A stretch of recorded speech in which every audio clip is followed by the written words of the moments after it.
Selamat pagi, saya Farel David. dan kami dari kelompok 3 dari kelas 11 IPA 1 SMA Frater Manado.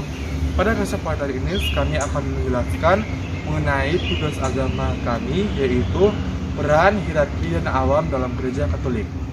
Tujuan dari pembelajaran ini, yang pertama, siswa dapat memahami fungsi dan peran hierarki dari awam sehingga ikut berpartisipasi dalam hidup bergereja. Yang kedua, memahami arti, susunan, dan fungsi atau peranan hierarki gereja Katolik. Yang ketiga, memahami makna kerasulan awam dan hubungan antara awam dan hierarki sebagai partner kerja yang sederajat. Yang pertama, kami akan membahas tentang hierarki dalam gereja Katolik. Dan yang kedua adalah kaum awam dalam gereja Katolik. Sebelum kita mengawali kegiatan pembelajaran kita pada hari ini, saya akan memanggil teman saya yang akan memimpin doa kita pada hari ini. Sebelum kita memulaikan kegiatan ini atau melanjutkan kegiatan ini, marilah kita berdoa. Dalam nama Bapa dan Putra dan Roh Kudus. Amin. Ya Tuhan, terima kasih karena Kau telah memimpin kami dari malam hingga pagi ini dengan firman-Mu.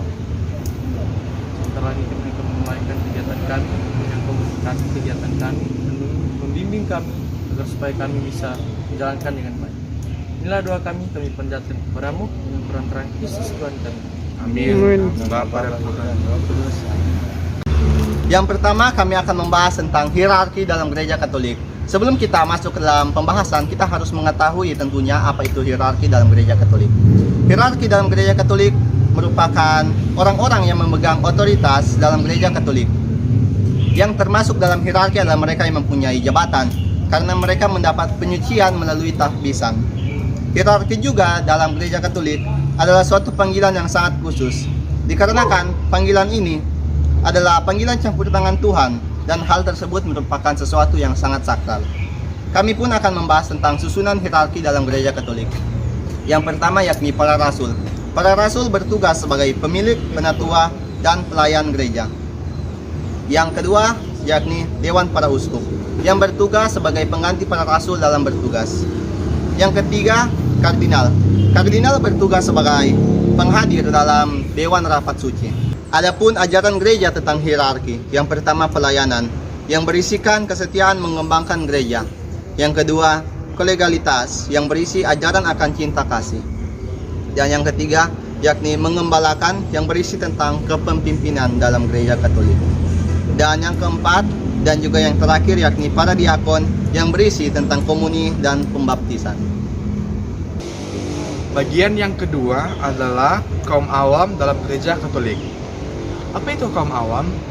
Kaum awam adalah semua orang yang beriman Kristiani, kecuali mereka yang termasuk golongan imam atau berstatus religius yang diakui gereja.